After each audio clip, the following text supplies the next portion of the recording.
Donc nous allons enchaîner avec la table ronde sur le financement. Donc j'invite Diane Simu, Pauline Becquet, Fabien Monsalier à venir sur scène. Donc vous avez les fauteuils et les micros. Et c'est Diane Simu que je laisserai se présenter qui va animer cette table ronde. Merci.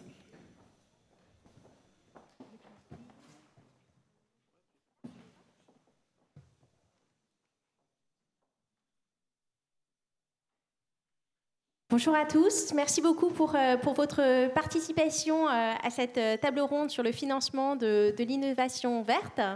Alors j'ai le plaisir d'accueillir Pauline Becquet, qui est directrice générale de Finance for Tomorrow. Merci beaucoup pour votre présence. Bonjour.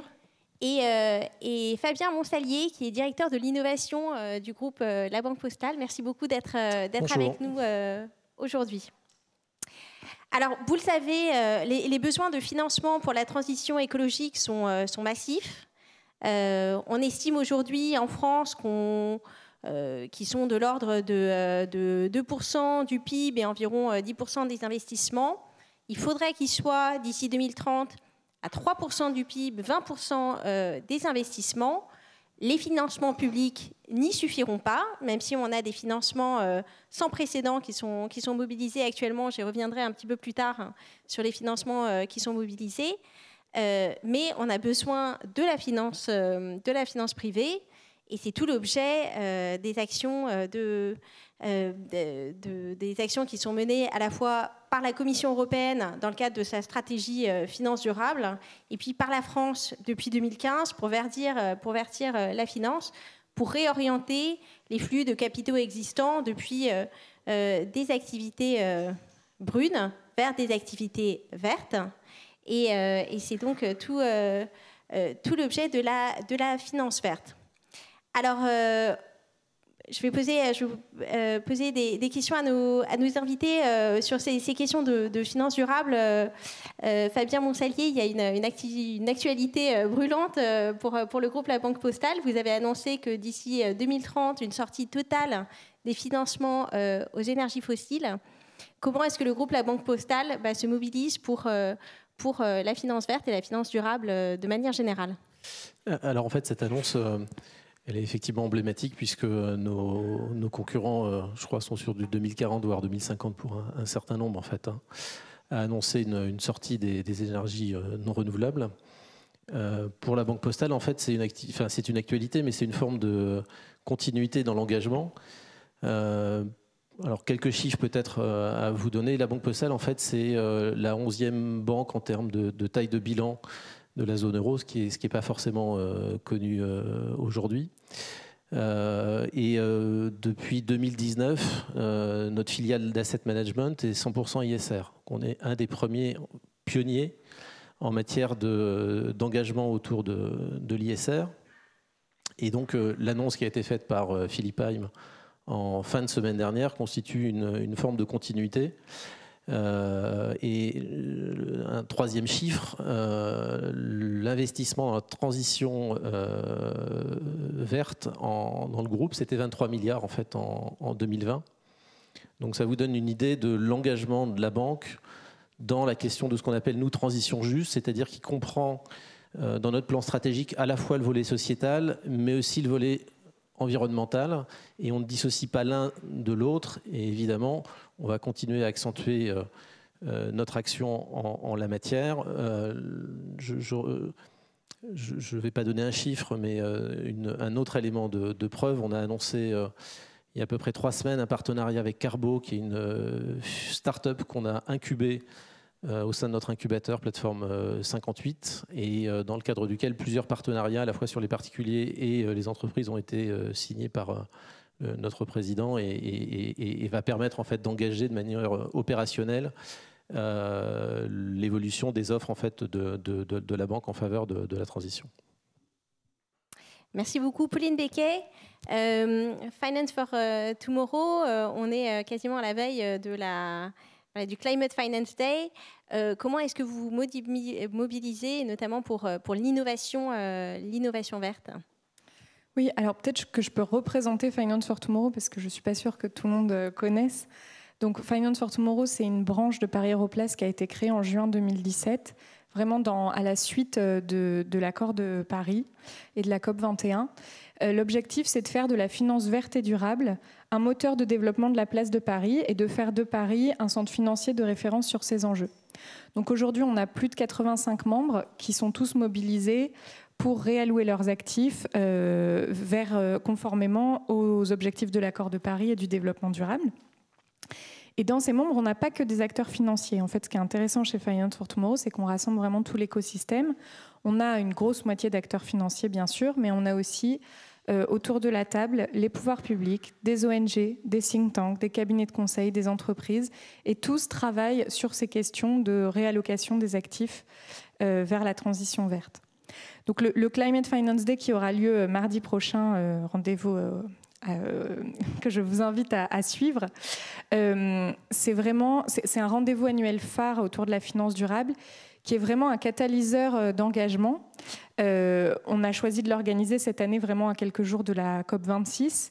L'idée, c'est de pouvoir vraiment rassembler, d'être un peu le rendez-vous annuel des acteurs financiers pour prendre de nouveaux engagements et expliquer aussi comment ils ont avancé sur leurs engagements précédents.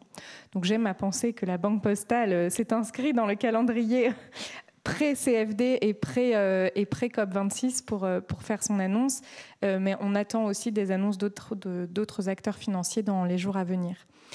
Donc nous, on se mobilise en travaillant en fait avec nos membres sur différents groupes de travail qui vont traiter de la finance à impact, de la biodiversité, des green bonds, de la finance pour le développement. Et vraiment, on va essayer d'adresser tous les sujets du développement durable pour voir dans quelle mesure, par quelle méthode, on peut réallouer ces flux financiers vers la transition écologique.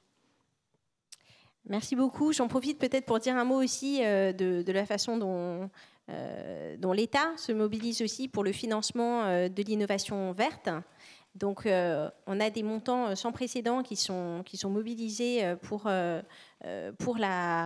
l'innovation, notamment dans le cadre du 4e plan d'investissement d'avenir, qui consacre 3,4 milliards au financement de l'innovation verte, notamment dans les énergies décarbonées, dont l'hydrogène, mais aussi la ville durable, la protection de la biodiversité, etc. Donc on a de nombreux financements qui sont alloués, avec notamment 2 acteurs en particulier qui se mobilisent très fortement.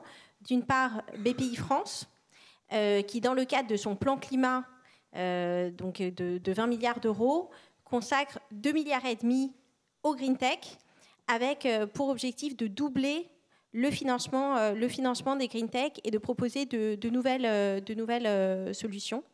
Donc un acteur très important. On a également l'ADEME qui se mobilise aussi pour le financement de l'innovation. Et parce que parfois, pour les entreprises, c'est pas toujours facile de s'y retrouver dans toutes les aides publiques en fait, au financement qui existent. Au ministère de la Transition écologique, on a développé une plateforme qui s'appelle Mission Transition, qui est encore en version bêta, mais à laquelle vous pouvez déjà accéder. Donc mission-transition.beta.gouv.fr, et puis qui permet d'accéder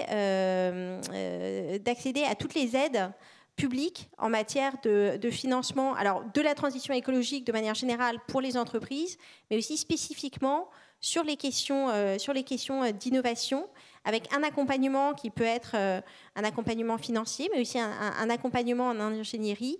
Et dessus, vous retrouverez toutes les offres d'accompagnement qui sont disponibles, que ce soit les offres de BPI, parce qu'il y en a vraiment beaucoup, un accompagnement qui est très riche. Donc les aides de BPI, les aides de l'ADEME, les aides aussi des régions, qui sont des acteurs très, très importants, mais même des aides des agences de l'eau, des aides de la Commission européenne, de la Banque des territoires. Donc si vous cherchez des financements, je vous invite vraiment à aller sur cette plateforme. Vous pouvez demander à ce qu'un conseiller vous rappelle.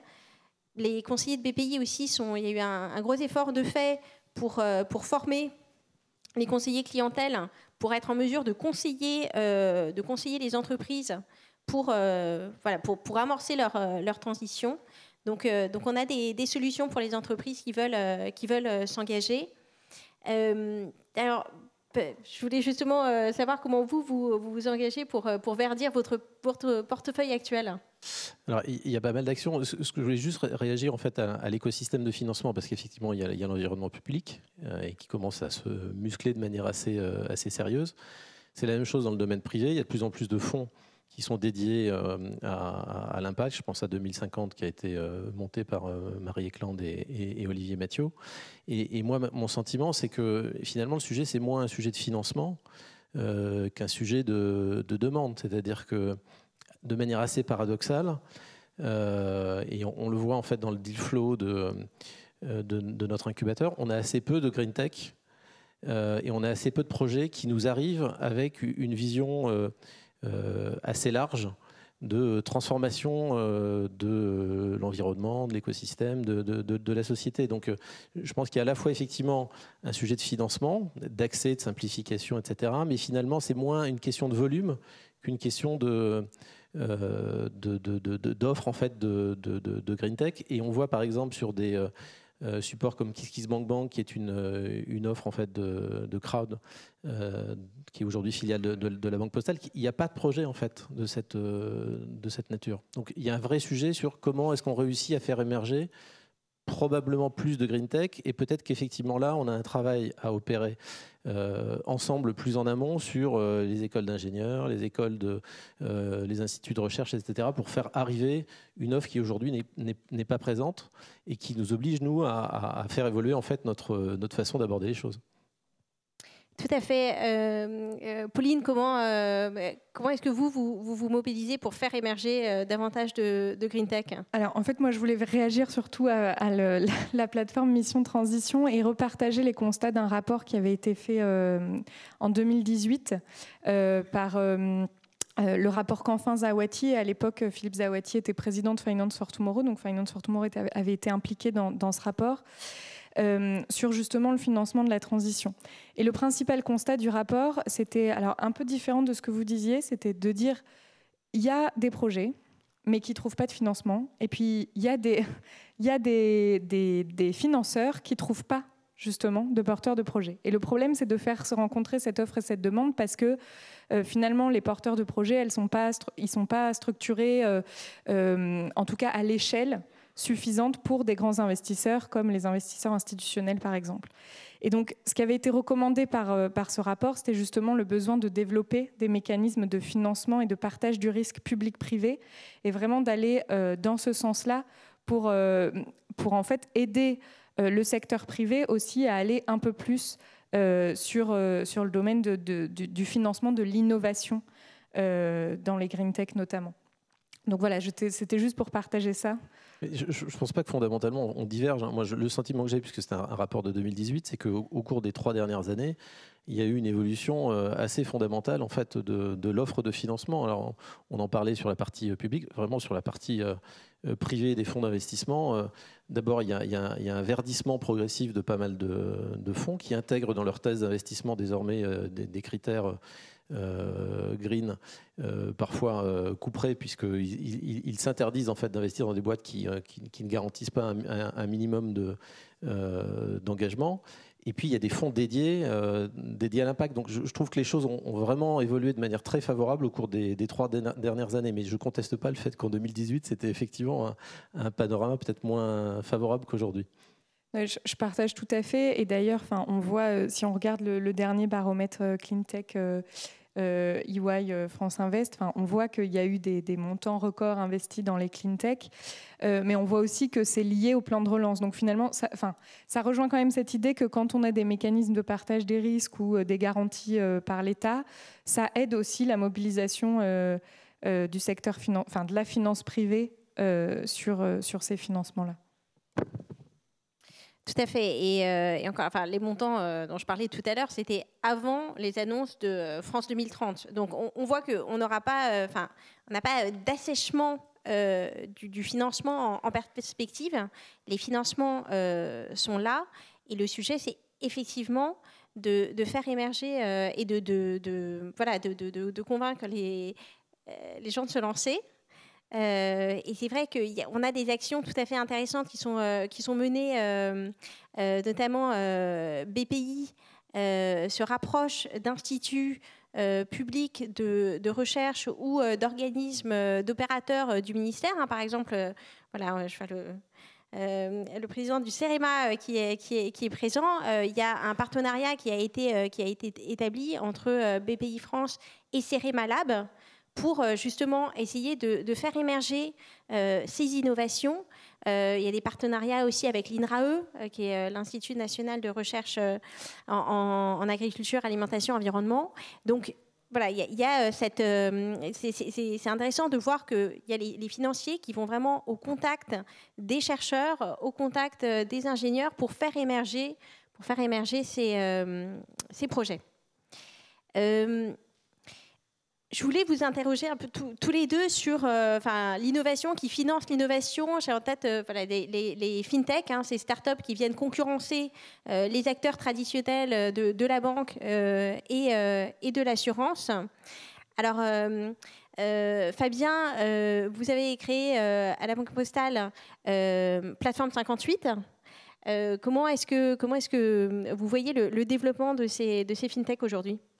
Alors, un premier sujet d'actualité, en fait, on considère que les fintech et les assurtech sont souvent des partenaires, en fait, de l'innovation des grandes banques et des grands assureurs, et qui ne sont pas forcément dans une logique d'affrontement frontal avec les grandes banques. C'est plutôt un challenge, et on est plutôt dans une perspective de coopétition, pour reprendre des termes consacrés. Et on voit plutôt, en fait, derrière les big tech, de vrais concurrents susceptibles de venir attaquer notre cœur de marché plutôt que les fintech et les assurtech. Mais ça, c'est plus pour la forme que sur le fond. Donc on a monté Plateforme 58 en 2018 avec cet objectif, en fait, de créer de la coopération.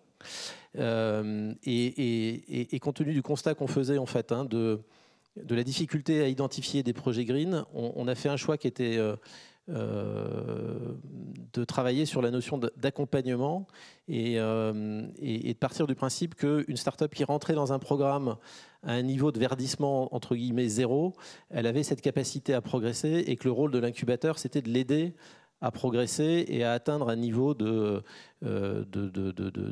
Alors on a mis en place une grille, en fait, avec un certain nombre de critères qui d'ailleurs va créer une forme de continuité avec l'activité ISR de la Banque Postale Asset Management. Et notre objectif à terme, c'est qu'une start-up rentre dans le programme Plateforme 58, et puis au fur et à mesure qu'elle grossit, puisse aller chercher des financements auprès de notre filiale d'asset management. Donc ça, c'est plutôt projectif, mais l'idée, c'est qu'il y ait une vraie continuité entre les critères de sélection de l'incubateur jusqu'au financement late stage, pour reprendre des mots anglais. Voilà, donc on est vraiment dans cette logique-là d'accompagnement et de progression, parce que si on reste sur cette idée qu'on ne prendra que des boîtes qui sont green, on risque, en fait, de louper finalement ce qui est l'enjeu, c'est-à-dire un progrès collectif. Pauline, vous partagez cette vision ? Oui, tout à fait. Alors, nous comment on se mobilise chez Finance for Tomorrow pour l'accompagnement des fintech? En fait, depuis 2018 aussi, on organise un challenge qu'on a appelé Fintech for Tomorrow. Et donc, le but, c'est vraiment de récompenser des startups de la fintech qui proposent des innovations pour permettre d'accélérer le financement au service de la transition, ou de mettre la finance au service de la transition durable. Donc, en fait, quels sont un peu les types d'innovations de ces startups? Elles vont être de plusieurs ordres. Ça va être soit des startups qui vont aider finalement les épargnants individuels à orienter leur épargne vers des produits financiers durables, parce qu'aujourd'hui, on constate qu'il y a des difficultés pour les épargnants individuels vraiment d'identifier quels sont les produits responsables, durables, qui financent effectivement la transition. Et même s'il y a plein d'initiatives, des labels, des engagements d'entreprise, c'est pas toujours évident, justement, pour l'épargnant individuel de se retrouver un peu dans la jungle des sigles déjà ESG, ISR, Greenfin, enfin de comprendre tout ce que ça veut dire. Et tout ça veut dire du durable, mais de différentes manières. Donc, voilà, des startups en tout cas qui se mobilisent pour aider à mieux orienter l'épargne des ménages vers la transition durable. Et puis un autre gros volet, c'est surtout l'accès à la donnée, puisque en fait, pour faire de la finance durable, les investisseurs ont besoin de données environnementales, sociales sur les critères de gouvernance qui viennent des entreprises dans lesquelles ils investissent, mais aussi d'autres classes d'actifs, par exemple de quelle est comment les États eux-mêmes se mobilisent dans la transition. Et donc, ces données, elles ne sont pas toujours disponibles, elles ne sont pas toujours comparables, elles ne sont pas toujours fiables.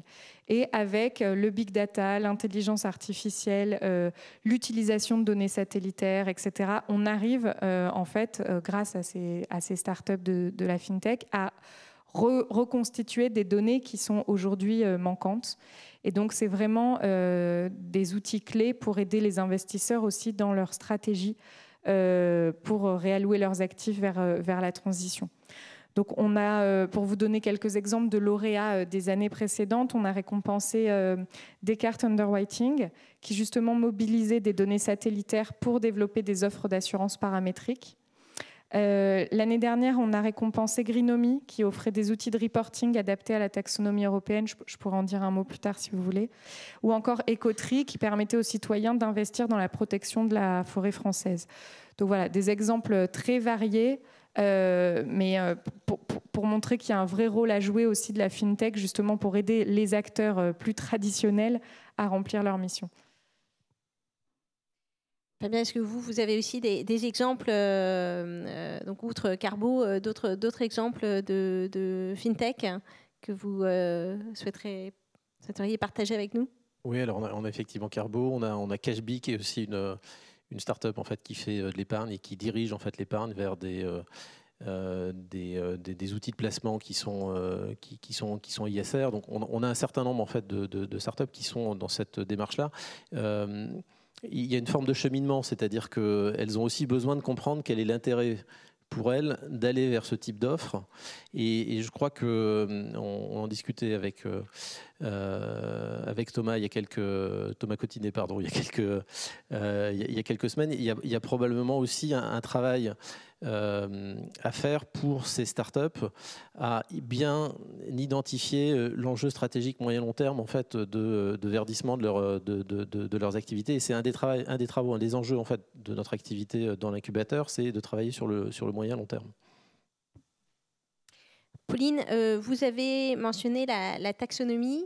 On est avec un public qui n'est pas spécialiste du sujet finance durable et de la taxonomie. Est-ce que vous pouvez nous en dire plus? Et est-ce que la façon dont vos membres s'emparent du sujet et de la façon dont ça entraîne aussi leurs clients? Oui, bien sûr. Alors, la taxonomie européenne, qu'est-ce que c'est ? C'est une réglementation qui est issue du plan d'action finance durable de la Commission européenne. Donc, il faut savoir qu'en 2018, toujours en 2018, tout s'est accéléré en 2018, la Commission européenne a publié son plan d'action sur la finance durable. Et donc, l'un des outils clés de ce plan d'action, c'était de créer une taxonomie européenne des activités durables. Donc, en fait, l'idée, c'était de classifier les activités économiques et de dire si elles étaient vertes ou non, en résumé. Donc aujourd'hui, il y a à peu près 70 activités économiques qui ont été classifiées, donc ça ne représente pas du tout la totalité de l'économie. Ils se sont concentrés dans un premier temps sur les activités qui étaient soit fortement émettrices de CO2, soit qui au contraire pouvaient aider à éviter des émissions. Et donc, pour chacune de ces activités, il y a des critères techniques qui sont établis avec des seuils précis, par exemple d'émissions de CO2 ou d'efficacité énergétique, etc., et qui vont permettre de savoir si l'activité économique en question, elle est durable ou non sur le plan environnemental. Et l'objectif de cette taxonomie, en fait, c'est vraiment de réorienter les flux de capitaux vers l'investissement durable. Donc l'idée, c'est que les investisseurs puissent identifier quelles sont les activités économiques qui, effectivement, répondent aux objectifs climatiques, et ce, sur base scientifique. C'était vraiment l'idée de mettre tout le monde d'accord sur des seuils sur la base d'analyse de cycle de vie des activités, etc., pour dire oui, cette activité, elle est alignée avec les objectifs de l'accord de Paris, elle est durable sur le plan environnemental ou non.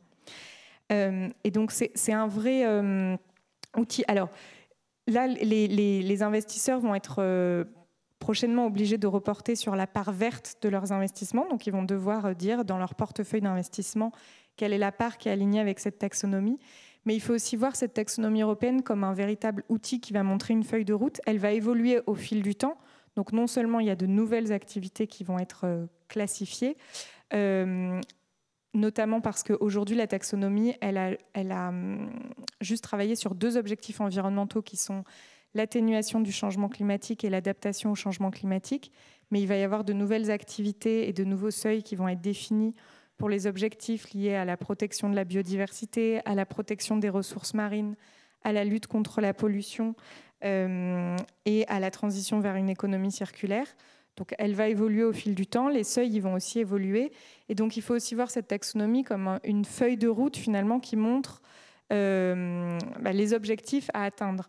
Donc c'est aussi important que les startups, les green tech, elles s'appuient aussi sur ce nouveau référentiel commun qui constitue vraiment le langage commun à la fois au pouvoir public, aux investisseurs et aux industriels et aux acteurs du monde de l'économie réelle pour montrer finalement la voie à suivre.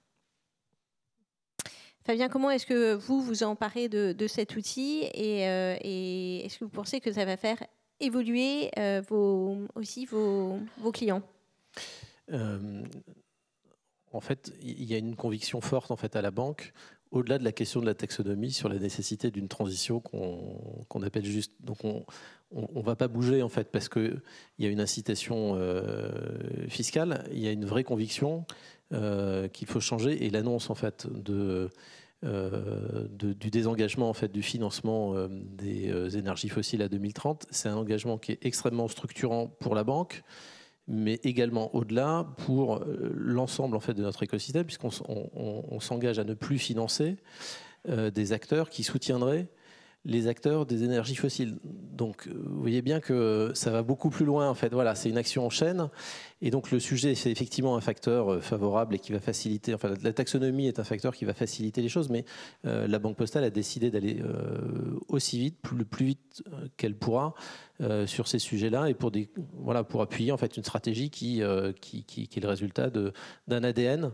qu'on appelle nous citoyens, parce que c'était vraiment en fait la signature de la banque, c'était banque et citoyens, et on considère en fait que ça fait vraiment partie en fait de l'ADN de la banque de s'engager dans ce process de désinvestissement des énergies fossiles et du verdissement de nos activités. Je vous parle pas de toutes les activités de la banque, je suis désolé, hein, on n'est pas là pour faire la promotion des activités de la Banque Postale, mais notre filiale de crédit conso bonifie en fait les crédits conso sur des véhicules hybrides ou électriques. Donc on a une gamme qui est en train progressivement en fait de décliner cet engagement philosophique en action. Merci beaucoup à tous les deux. On a le temps pour quelques questions. Est-ce que vous avez des questions pour nos invités ?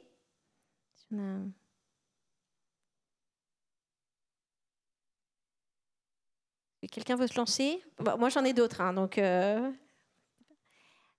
je voudrais savoir si, justement comment vous aidez les entreprises, l'entreprise lambda. Enfin, vraiment, voilà, une entreprise pas engagée déjà aujourd'hui dans la transition. Une entreprise lambda, comment est-ce que vous allez l'aider à se verdir? C'est je sais pas, un patron de PME qui dit moi j'aimerais bien m'engager dans la transition écologique, mais j'ai pas le temps, je sais pas où commencer.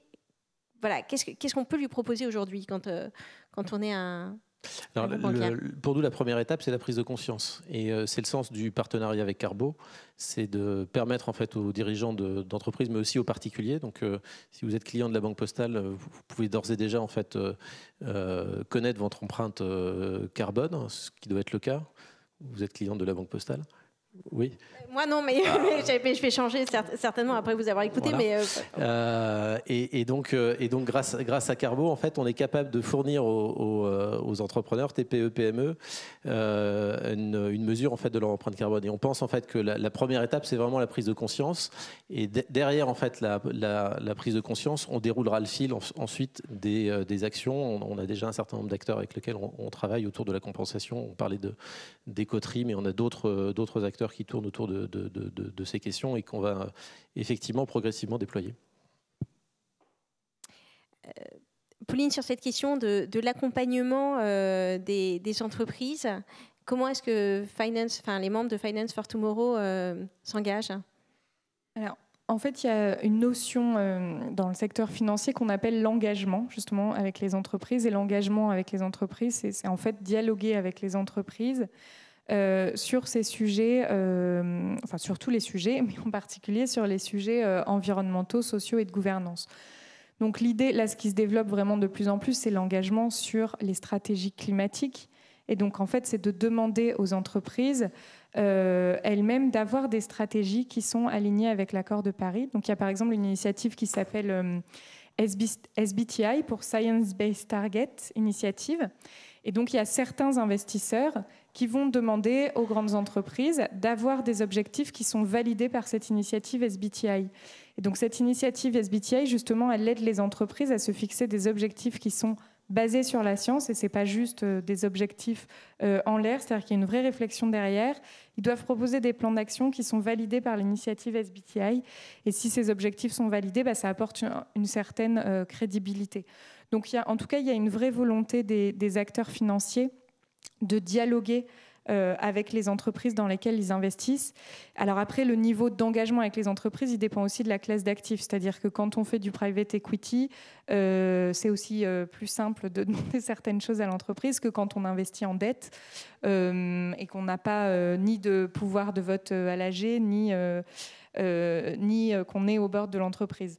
Donc c'est sûr que le niveau d'engagement et de dialogue avec les entreprises, il va varier selon les classes d'actifs, mais en tout cas, il y a une vraie volonté des investisseurs d'accompagner justement les entreprises dans la transition. Et si je reviens sur la question des énergies fossiles, et je salue vraiment l'engagement de la Banque Postale, mais pour la plupart des investisseurs, il y a quand même une question de dire comment justement on accompagne la transformation des majors pétrolières, qui sont aussi celles qui investissent massivement dans les énergies renouvelables.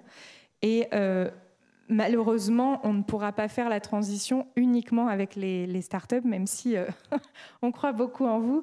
Mais il faut aussi que les acteurs majeurs de l'énergie se transforment. Et donc, cette question de l'accompagnement des entreprises, elle est vraiment clé.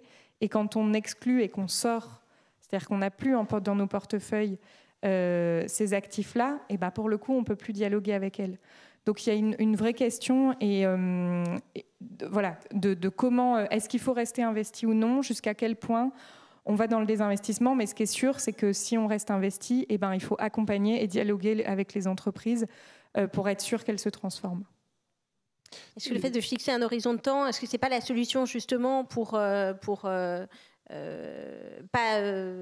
désinvestir d'un coup et puis finalement ne pas accompagner la transition de ces acteurs dont on a besoin, on est bien d'accord? Est-ce que le fait de fixer un horizon, c'est pas la solution? Je pense que c'est le message qu'on a voulu faire passer, c'est-à-dire que 2030, c'est à la fois demain, mais ça donne quand même quelques années pour travailler et accompagner cette transformation. Et je pense qu'effectivement, les échéances à 25 ou 30 ans, elles laissent beaucoup de monde pantois avec le sentiment que finalement ce ne sont pas de vrais engagements. Quand on parle d'une échéance qui a à 9 ans avec un gros enjeu de transformation pour ce type d'entreprise, c'est un message clair pour dire voilà, maintenant les choses deviennent sérieuses. Comment on bosse ensemble. Donc, nous, notre trajectoire, elle sera SBTI. Et donc voilà, maintenant, je pense que les choses sont claires. Nous, on s'engage dans cette voie-là, on ne reviendra pas en arrière. Et l'objectif, c'est d'embarquer tout le monde et effectivement de continuer à discuter, puisque c'est un des enjeux, mais de passer des paroles aux actes. Je crois qu'on a une question.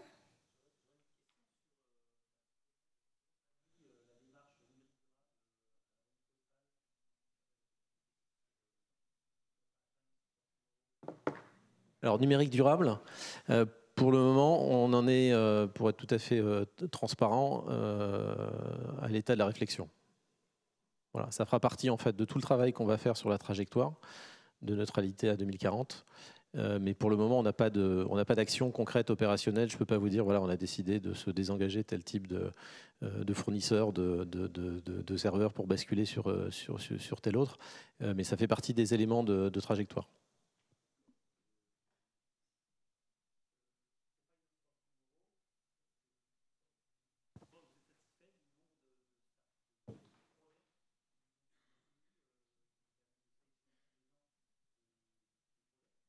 À vrai dire, on aimerait en avoir plus. On trouve qu'il n'y en a pas tant que ça. Donc, c'est vrai qu'on aimerait avoir plus de projets FinTech qui participent au challenge. Tout à fait. Donc là, on va remettre les prix du challenge de cette année lors du Climate Finance Day mardi prochain. Et donc, il y aura une nouvelle édition l'année prochaine. Je vous invite tous à participer parce que c'est avec plaisir qu'on recevra les candidatures et qu'on les étudiera. Je crois qu'il y a une autre question.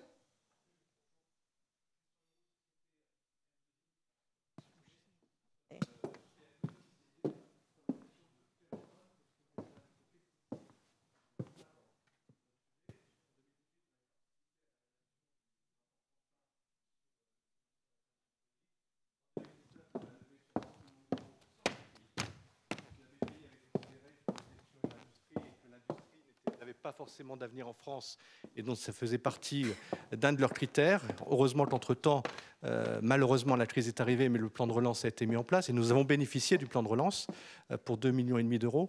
Et aujourd'hui, on est à la croisée des chemins, c'est-à-dire que nous avons le choix, soit nous faire racheter par Bayer, BASF, Monsanto et compagnie, soit nous-mêmes progresser et nous avons décidé de lancer une levée de fonds de 150 millions d'euros. Mais aujourd'hui, sur la place de Paris, lancer une levée de fonds de 150 millions d'euros pour une entreprise comme la nôtre, ce n'est pas aussi évident que ça. C'était cet exemple que je voulais vous soumettre.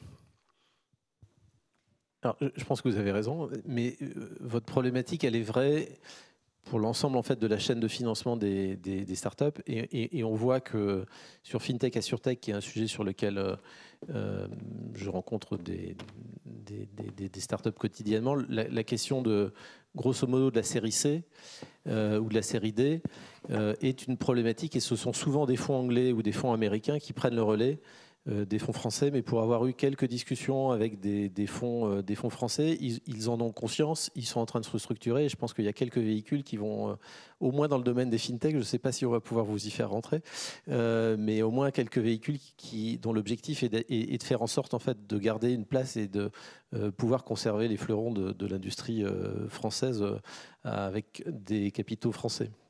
Voilà la seule réponse que je peux vous donner sur un sujet en fait, sur lequel finalement je n'ai pas de légitimité, c'est juste l'observation de ce qu'est le marché aujourd'hui. Est-ce qu'il y a d'autres questions pour nos invités? Eh bien, bonjour, Pierre Jean-Charles, bonjour. Je voulais vous poser une question. Il semble que la Banque Postale soit un bon exemple de la classe financière sur les critères ESG, etc. Mais d'une manière générale, il y a eu quand même polémique sur les critères ESG des fonds. Comment le gouvernement compte justement renforcer ces critères pour que les fonds publient réellement leur reporting sur les critères ESG sur lesquels ils se sont avancés? Et est-ce que tout le monde a bien conscience que entre 5 et 10% des crédits qui sont octroyés dans le monde sont à risque par rapport à la transition énergétique actuellement? Par rapport à ça, justement. Où est-ce que vous en êtes? Alors, moi, je peux peut-être parler des réglementations qui existent. En France, il y avait déjà l'article 173 de la loi de transition énergétique pour la croissance verte qui obligeait les investisseurs à faire un rapport ESG, expliquant les critères, justement, ESG mis en œuvre. Ça, c'est assez... c'était vraiment novateur. Et la Commission européenne, en fait, a fait une nouvelle réglementation qui s'appelle la Sustainable Financial Disclosure Regulation, qui va obliger maintenant tous les acteurs des marchés financiers européens à publier des informations sur la façon justement dont ils intègrent les critères ESG dans les stratégies d'investissement. Et surtout, il va y avoir en fait un certain nombre d'indicateurs obligatoire à publier pour rendre compte des impacts négatifs des investissements. Donc, par exemple, les émissions de CO2 associées à ces investissements, mais aussi l'exposition aux énergies fossiles, etc. Donc ça, ces obligations qui existaient déjà en France, elles vont se renforcer au niveau européen. Donc, il y a de vraies exigences de transparence sur ces éléments-là. Et peut-être, pour indiquer que on a par ailleurs la BCE qui est extrêmement vigilante dans l'encadrement qu'elle fait des acteurs financiers de la prise en compte du risque climatique, à la fois le risque physique et puis aussi le risque de transition. Et donc, on a toutes les banques aujourd'hui qui se structurent sur la façon de prendre en compte ce risque. Et il y a une vraie exigence de reporting de la part de la BCE sur ce sujet. Et d'ailleurs, pour compléter, il y a aussi eu un exercice pilote qui a été mené par l'ACPR, donc le superviseur des banques et des assurances l'année dernière, un exercice pilote climat de stress test climatique, en fait, pour justement travailler sur les méthodologies d'évaluation de ces risques climatiques et mieux tenir compte de ces risques climatiques. Et la Commission européenne, qui a donc annoncé sa stratégie finance durable renouvelée en juillet dernier, elle indique dans cette stratégie qu'elle continue à travailler sur ces questions de prise en compte des risques climatiques, y compris dans les exigences prudentielles. Bien, je crois qu'il y a une question là-bas, et puis ce sera la dernière question, parce qu'il faudra qu'on conclue. Bonjour, Alexandre Carayon, donc je suis en charge du business développement pour une start-up du New Space qui s'appelle Prométhée. Et on est un opérateur de services, notamment d'intelligence environnementale, dont l'un des objectifs, c'est d'aider à faire respecter les engagements, que ce soit les accords de Paris ou les ODD. Une des questions qu'on se posait en vous écoutant, notamment, c'est une question plutôt adressée à Pauline, c'est est-ce qu'aujourd'hui la Commission européenne a les outils vraiment à sa disposition pour faire des mesures fiables qui permettent de faire ces classifications, parce que techniquement, aujourd'hui, avec des satellites, on est capable notamment de mesurer des émissions de gaz carbonique ou des émissions de fuite de méthane. Et c'est des solutions qui vont servir à la fois les entreprises, mais aussi les régulateurs. Et voilà, donc on aimerait, en fait, nous, on cherche à aider, on aimerait comprendre, en fait, comment on peut le faire de la meilleure manière pour contribuer à ces objectifs. La question de la donnée, elle est clé, et je le disais tout à l'heure, et je pense que non, enfin, il y a un manque de données aujourd'hui, et c'est bien pour ça que toute la mobilisation des startups comme la vôtre autour de l'accès à la donnée en utilisant par exemple des données satellitaires, c'est hyper précieux. Enfin, la donnée, elle vaut de l'or aujourd'hui. Et donc aujourd'hui, tous les acteurs, ils cherchent à avoir un meilleur accès à cette donnée. La Commission européenne, là, elle est en train de travailler sur une base de données centralisée qui s'appellerait l'ESAP pour European Single Access Point, où l'idée, c'est de réussir à centraliser toute la donnée à la fois financière et non financière qui est disponible soit dans des bases de données publiques, soit parce que reportée par les entreprises, soit parce que disponible via, j'en sais rien, des programmes scientifiques. Donc je pense que, en tout cas, vous pourriez vous rapprocher de la Commission européenne pour voir si de telles données pourraient les intéresser dans le cadre de ce projet ESAP. Et puis sinon, tous les acteurs financiers recherchent des solutions pour améliorer l'accès à la donnée et notamment pour évaluer les risques physiques liés au changement climatique. Donc ça va être vraiment clé dans les années à venir. Très bien. Eh bien, merci à tous pour votre participation et merci beaucoup à Pauline et Fabien. Et, merci beaucoup. À bientôt. À bientôt.